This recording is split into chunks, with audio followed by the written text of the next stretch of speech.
Hello everyone, I Harmeet welcome you all in this video. तो आज इस वीडियो में हम बात करने वाले हैं क्वालिटी बैकलिंक्स की, जो कि आज के टाइम में बहुत इंपॉर्टेंट इशू है। If you are an SEO expert या फिर आप एक वेबसाइट ओनर हैं और चाहते हैं कि आपकी वेबसाइट अच्छे से रैंक करे गूगल पर। हम हमेशा से सुनते आए हैं, हमेशा से लोगों को बताते आए हैं कि if you want to rank your website higher on search engines तो आप बैकलिंक्स बनाइए, जितने हो सके उतने बैकलिंक्स बनाइए। तो आज के टाइम में ये कितना ट्रू है और क्वालिटी मैटर करती है या क्वांटिटी मैटर करती है, और बैकलिंक्स, क्वालिटी बैकलिंक्स किसको बोलेंगे ये भी हम समझेंगे। और साथ ही इस वीडियो के एंड में हम ये भी चेक करने वाले हैं कि किसी भी वेबसाइट पर जो बैकलिंक्स आ रहे हैं, जो बैकलिंक्स उस वेबसाइट को मिल रहे हैं, उनकी क्वालिटी कैसी है, इसको भी हम चेक करेंगे। और उसी के साथ ही इससे पहले हम हाई क्वालिटी बैकलिंक्स की बात करें, मैं आपको बता देती हूँ कि अगर आपकी वेबसाइट पर बहुत सारे बैकलिंक्स हैं, आपने बहुत मेहनत करके काफी सारे बैकलिंक्स बनाए हैं, बट अगर उन बैकलिंक्स की क्वालिटी लो है तो ये आपके लिए बैकफायर कर सकता है, यानी आपकी वेबसाइट को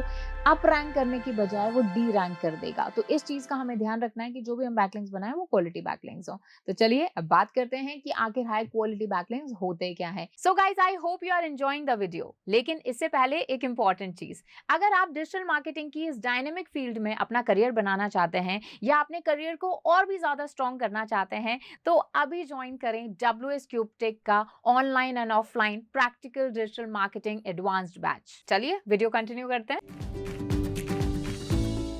सबसे पहला पॉइंट, सबसे क्वालिटी के बैकलिंक्स उन बैकलिंक्स को माना जाता है जो कि एक हाई क्वालिटी कंटेंट के साथ में प्रेजेंट किए जाते हैं। यानी अगर मान लो मैंने किसी वेबसाइट के ऊपर कोई बैकलिंक बनाया है और वो किसी कंटेंट के बिना है, लाइक मैंने, ठीक है, कोई वेबसाइट थी, कहीं भी मैंने बैकलिंक लगा दिया, दैट्स इट, ठीक है, वो बैकलिंक हाई क्वालिटी नहीं कहलाएगा। अगर आपने प्रॉपर कंटेंट के साथ में, एक अच्छे ब्लॉग के साथ में, एक अच्छे आर्टिकल के साथ में, एडिटोरियल बैकलिंक्स आपको मिल रहे हैं, यानी बीच में पूरा आर्टिकल लिखा हुआ है, बीच में कहीं आपको जो है एक लिंक दिया जा रहा है कि ये जो XYZ वेबसाइट है, यहाँ से हमें ये हेल्प मिल सकती है या फिर you can get an idea from that, वो होते हैं सबसे क्वालिटी के बैकलिंक, यानी वो बैकलिंक जिसके साथ में कुछ कंटेंट गया हुआ है।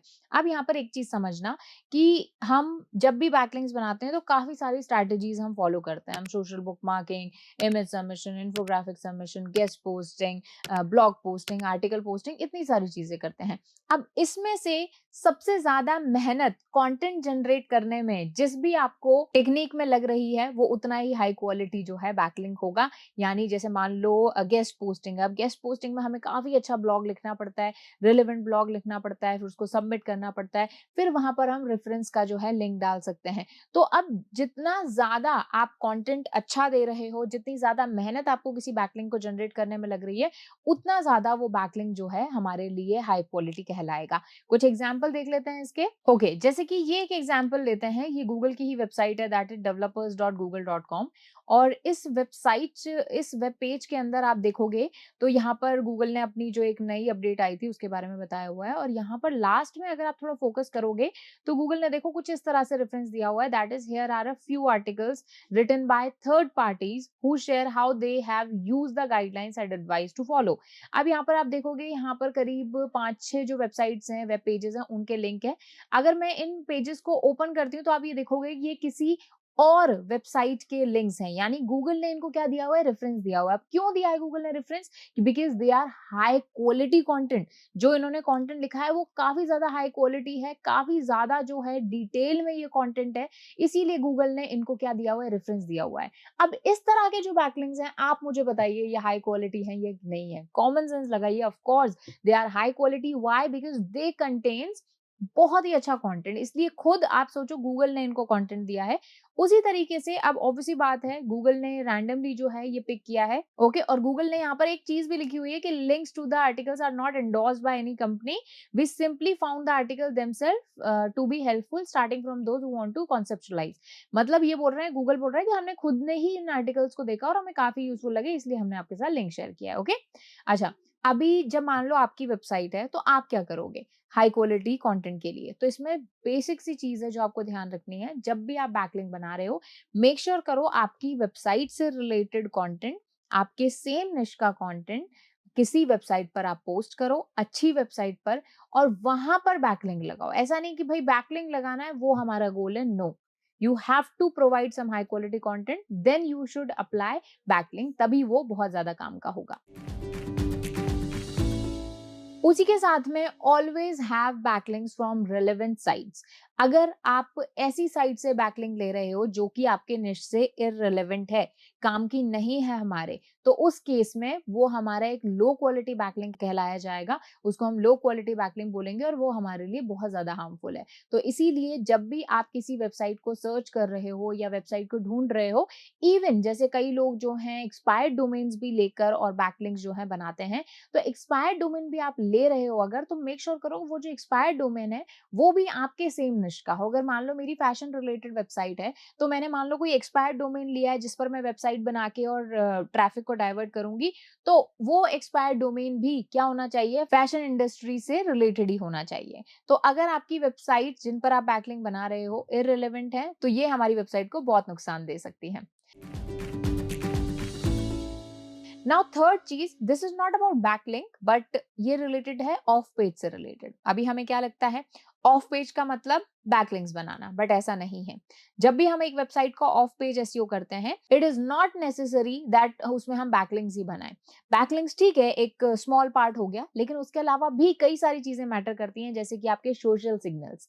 सोशल मीडिया पर आपकी कैसी प्रेजेंस है, कैसा एंगेजमेंट है, कितने फॉलोवर्स हैं, आप कितना वहां पर एक्टिव हो सोशल मीडिया में, जैसे यूट्यूब भी आ गया, तो वो भी एक इंपॉर्टेंट रैंकिंग फैक्टर है और वो ऑफ पेज का पार्ट है। उसके अलावा अगर आपका एक बिजनेस है, तो business listing sites, business listing sites पर जरूरी नहीं है हमें कई बार बैकलिंक्स मिले, बट यहाँ पर आप अपनी प्रेजेंस बनाते हो, अपनी ब्रांड का नेम रखते हो। गूगल माय बिजनेस हो गया, उसमें अगर आपकी वेबसाइट अच्छी रैंक कर रही है, आपका लोकल बिजनेस अच्छा रैंक कर रहा है, तो वो सारी चीजें आपको जो है एक सपोर्ट देती हैं, आपको ऑफ पेज जो सिग्नल्स हैं आपको अच्छे मिलते हैं। उसके अलावा सर्च इंजन सबमिशंस हो गए, उसी के साथ में आपकी ओआरएम होगी, यानी ऑनलाइन रेपुटेशन मैनेजमेंट आपका हो गया, लोग आपके बारे में क्या सोच रहे हैं, कैसे रिव्यूज आपको मिले हुए हैं, कितनी रेटिंग आपको मिली हुई है डिफरेंट डिफरेंट रिव्यूज वाली साइट्स पर, ये सारी चीजें भी ऑफ पेज में आती हैं। तो इसमें जरूरी नहीं है हमें बैकलिंक मिले, और इसका मतलब ये नहीं है कि कहीं अगर हमें बैकलिंक नहीं मिल रहा है कि हम इनको परफॉर्म ही नहीं करेंगे, नहीं, ऐसा नहीं करना है। आपको सोशल सिग्नल स्ट्रॉन्ग करने हैं, बिजनेस लिस्टिंग साइट पर आपकी साइट जो है अच्छे से वहां पर लिस्ट होनी चाहिए, आपका सर्च इंजन सबमिशन अच्छा होना चाहिए, आपकी जो ओआरएम है वो अच्छी होनी चाहिए।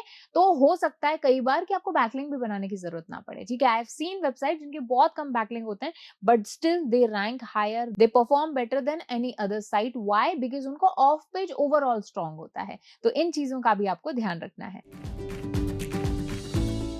उसी के साथ में एक जो बेसिक सा कॉन्सेप्ट है कि जब भी आप किसी साइट पर ये देख रहे हो कि इस साइट पर मुझे बैकलिंक बनाना चाहिए या नहीं, तो उस केस में ध्यान रखें कि वो जो साइट है उसका एक अच्छा स्कोर है, स्पेशली आपसे ज्यादा हो। अगर मान लो जैसे हम डोमेन अथॉरिटी चेक करते हैं, जो कि आप moz.com पर जाकर चेक कर सकते हो, या सेमरश पर हम अथॉरिटी स्कोर चेक करते हैं, तो आपको मेक श्योर करना है कि जिस भी साइट को आप चूज कर रहे हो to create high quality backlinks, वो साइट का अथॉरिटी स्कोर, वो साइट का डोमेन अथॉरिटी आपकी वेबसाइट से एटलीस्ट ज्यादा होना चाहिए, या फिर ओवरऑल भी ज्यादा होना चाहिए। ये आपको मेक श्योर करना है।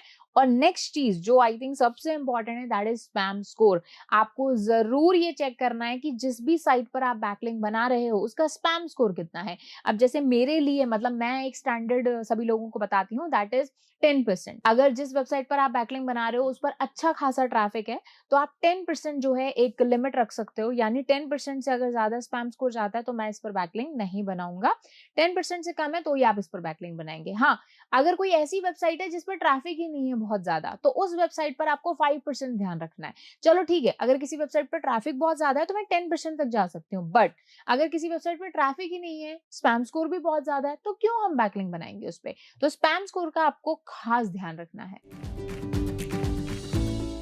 उसके अलावा नेक्स्ट चीज जिस पर ज्यादातर लोग ध्यान नहीं देते हैं, वो है बैकलिंक्स ऑन एंकर टेक्स्ट। जब भी आप कि कोई भी बैकलिंक क्रिएट कर रहे हैं, मेक श्योर करें वो जो बैकलिंक है वो एक हाइपरलिंक की तरह लगा हो, और जिस भी टेक्स्ट के ऊपर वो लिंक लगा हुआ है वो आपके उस वेब पेज से रेलेवेंट होना चाहिए। जैसे कि अगर मान लो मैं WS क्यूब टेक के वेब डेवलपमेंट वाले पेज का कहीं बैकलिंक बना रही हूँ, तो वो जो लिंक है वो जिस टेक्स्ट पर लगा होगा वो वेब डेवलपमेंट कोर्स ऑनलाइन या web development online course, web development online course in India, ऐसे कुछ एंकर टेक्स्ट पे लगा हुआ होना चाहिए। क्योंकि जब रिलेवेंट एंकर टेक्स्ट से क्रॉलर आपकी वेबसाइट पर आता है तो उस पर्टिकुलर कीवर्ड पर आपकी रैंकिंग बढ़ने के चांसेस होते हैं। तो इसीलिए हमेशा मेक श्योर करना है कि एंकर टेक्स्ट जो है उसको आप ध्यान रखो। हाँ, कई सारी आपको ऐसी साइट्स मिलेंगी जहां पर आपको एंकर टेक्स्ट बनाने का ऑप्शन नहीं मिलेगा, तो वहां पर हम अपनी वेबसाइट का नॉर्मल लिंक लगा सकते हैं। बट ज्यादातर यही फोकस करना है कि एक प्रॉपर एंकर टेक्स्ट हो, उसके ऊपर हम अपना लिंक लगाएं। उसी के साथ में एक और गलती जो आप करते हैं, जो आपको नहीं करनी है if you want to create high quality backlinks, तो वो ये है कि आपको जो बैकलिंक्स बनाने हैं, कोई ऐसा नहीं करना कि एक ही अपना वेब पेज उठा लिया और उसी के बैकलिंक्स बनाए जा रहे हैं। मोस्टली लोग गलती करते हैं कि होम पेज पर ही सारे बैकलिंक्स लाए जा रहे हैं, ऐसा नहीं करना है आपको। आपको अपने सारे पेजेस को इंपॉर्टेंस देनी है। आपका होम पेज हो गया, आपके इंटरनल पेजेस हो गए, कैटेगरी पेजेस हो गए, प्रोडक्ट पेजेस हो गए, ब्लॉग पेजेस हो गए, उनके भी आपको बैकलिंक्स क्रिएट करने हैं, जिससे कि आपको जो बैकलिंक का ट्रैफिक है या फिर बैकलिंक से जो लिंक जूस आ रहा है वो पूरी वेबसाइट पर मिले। और जब आप किसी एक ही पर्टिकुलर वेब पेज के ऊपर सारे के सारे बैकलिंक्स बनाते हो तो आप गूगल की भी नजर में आते हो, गूगल को लगता है कि आप लिंक स्पैमिंग कर रहे हो। तो ये गलती भी हमें नहीं करनी है।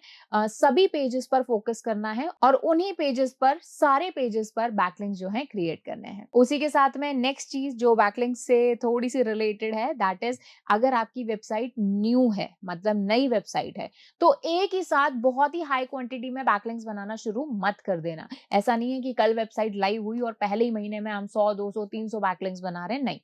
स्टार्ट स्लोली, मतलब एक महीने में 50 बैकलिंक्स बनाओ। अब 50 बैकलिंक बना रहे हो बट 50 हाई क्वालिटी बैकलिंक बनाओ। उसी के साथ में बैकलिंक के साथ में अदर जो ऑफ पेज एक्टिविटीज मैंने आपको इस वीडियो में बताई उस पर फोकस करो। फिर नेक्स्ट मंथ और 50 बनाओ, फिर उसके नेक्स्ट मंथ और 50 बनाओ, फिर वो जो 50-50 बैकलिंक्स बन गए उनके कॉन्टेक्चुअल बैकलिंक्स बनाओ, जिससे कि वो इंडेक्स हो पाए। तो एकदम से ऐसा नहीं करना कि बस बैकलिंक्स बनाना है तो बैकलिंक्स बनाना शुरू कर दिया। ये कोई क्वांटिटी का गेम नहीं चल रहा है कि बस भागना है, हमें रेस चल रही, नहीं। और मैं हमेशा बता चुकी हूँ कि आपकी वेबसाइट जब न्यूली लाइव होती है या नई वेबसाइट जब बनती है तो गूगल उस वेबसाइट को सैंडबॉक्स इफेक्ट में रखता है, यानी अभी आपकी वेबसाइट को पूरी तरीके से ऑब्जर्व कर रहा है कि आखिर ये वेबसाइट कोई स्पैम तो नहीं है। तो अगर ऐसे इस पीरियड में, ये जो नया वाला पीरियड है, इसके अंदर इनिशियल फेज के अंदर अगर आप इतने ज्यादा जंक बैकलिंक्स या लो क्वालिटी बैकलिंक्स बनाओगे तो आप खुद ही समझ सकते हो क्या होगा। अब चलिए हम क्या करते हैं कि देख लेते हैं कि किसी वेबसाइट पर जो बैकलिंक्स बने हुए हैं उनकी क्वालिटी कैसी है, ये कैसे चेक करते हैं। तो इसके लिए आई एम यूजिंग सेमरश, और सेमरश का पेड वर्जन में यूज कर रही हूँ क्योंकि इसी से ही आप बेटर तरीके से बैकलिंक की ऑडिट कर सकते हो। तो यहाँ पर आपको क्या करना है, एक प्रोजेक्ट सेटअप करना है। प्रोजेक्ट सेटअप कैसे करोगे, अपना यूआरएल ऐड करके। जैसे ही आप ये करोगे उसके बाद में यहाँ पर आप देखोगे टॉक्सिसिटी स्कोर का एक ऑप्शन आपको मिल जाएगा, जिसके अंदर आपको ये पता चलेगा कि कितने जो डोमेन्स हैं जहां से आपको बैकलिंक्स मिल रहे हैं, कितने टॉक्सिक हैं, कितने पोटेंशियली टॉक्सिक हैं और कितने नॉर्मल हैं। तो अभी आप देख सकते हो कि इस पर्टिकुलर डोमेन का आप टोटल 422 डोमेन से बैकलिंक्स इसको मिल रहे हैं, जिसके अंदर से 393 जो है हमारे नॉर्मल बैकलिंक्स हैं, यानी सेफ बैकलिंक्स हैं। उसके अलावा 27 जो है वो हमारे पोटेंशियली टॉक्सिक बैकलिंक्स हैं, और जो हमारे 2 डोमेन्स ऐसे हैं जिनके ऊपर जो टॉक्सिक डोमेन्स हैं, यानी इनसे जो हमें बैकलिंक्स मिल रहे हैं वो टॉक्सिक हैं, स्पैमी हो सकते हैं नेचर में। तो ये देख भी सकते हो कि कहाँ से ये बैकलिंक मिल रहे हैं और आप इनको हटा भी सकते हो। अब ये हटाने कैसे हैं बैकलिंक्स, इसके लिए एक अलग से वीडियो आई हुई है, दैट इज डिसअवाउ टूल के बारे में। तो वो आप जो है वीडियो देख सकते हो एंड यू कैन लर्न कि कैसे जो है हम स्पैमी बैकलिंक्स को हमारी वेबसाइट से हटाएंगे। सो आई होप आपको वीडियो अच्छी लगी होगी। अब इसी तरह से हाई क्वालिटी बैकलिंक्स बनाइए, अपनी वेबसाइट को रैंकिंग इंप्रूव कीजिए। And if you want to learn SEO live with me practically, तो आप डिस्क्रिप्शन बॉक्स में आपको फॉर्म का लिंक मिल जाएगा, जल्दी से उसे फिल कीजिए और एनरोल कीजिए 2 days फ्री डेमो क्लासेस। सो मिलते हैं आपसे नेक्स्ट वीडियो में, तब तक कीप लर्निंग।